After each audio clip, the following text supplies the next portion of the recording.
Arsenal ended last season on a high with an FA Cup victory, and the arrival of Alexis Sanchez and Joel Campbell added to the renewed hope.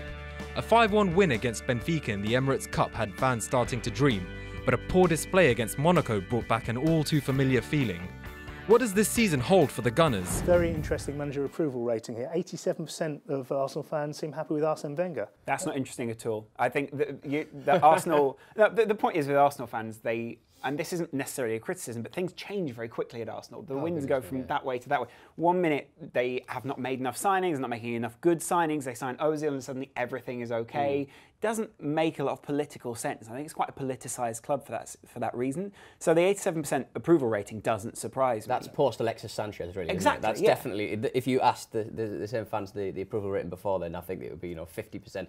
Arsenal have always been a kind of like a two, like the old school who've seen everything. Yeah. And they see in Arsene Wenger a steadied, measured manager who's going to take them to glory. And then there's the new breed who kind of just don't really trust Arsene Wenger, and they're constantly warring. I know a lot of Arsenal fans and a lot of Arsenal families where it's divided straight down the middle, pro Arsene Wenger and anti Arsene Wenger. So is this the coming of a new dawn then? After 9 years with no trophy, they won the FA Cup, fourth in the league again. Are they going to improve on those things this season? You'd think they'd improve, wouldn't you? Yeah, I mean, again, in Alexis Sanchez, they've got probably one of the most direct, exciting footballers in the world at the moment, a proper Henry kind of character. And I'm just glad that somebody brought him to the Premier League, because he's such an exciting footballer. But I mean, it all hinges on the defence for me. I think the way that they've got they're testing out Callum Chambers at centre back, which did not work. He got taken apart by Falcao. A lot of defenders will get taken apart by Radamel Falcao. But I think it's the players he's brought into defence. Debuchy at left back.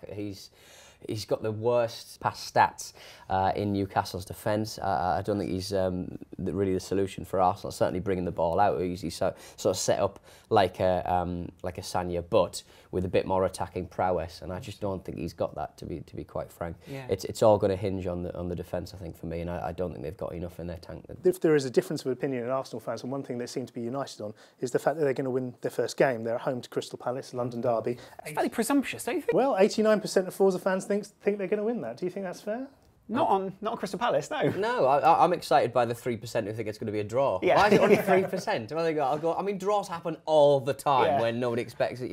Again, they've looked a bit sluggish in their last two matches, Arsenal, but obviously they completely hammered. It was Benfica, wasn't it? They beat 5-1. And Pulis as well. I know, yeah. You never discount Pulis. Goodness me. Okay, so if Arsenal are going to have any chance of success this season, do they need to sign more players? And if so, who?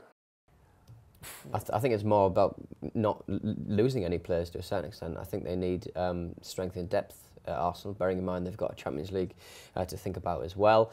There's talk of Thomas Vermaelen leaving to Barcelona. I mean, quite why Barcelona need another left-footed centre-back, I don't know.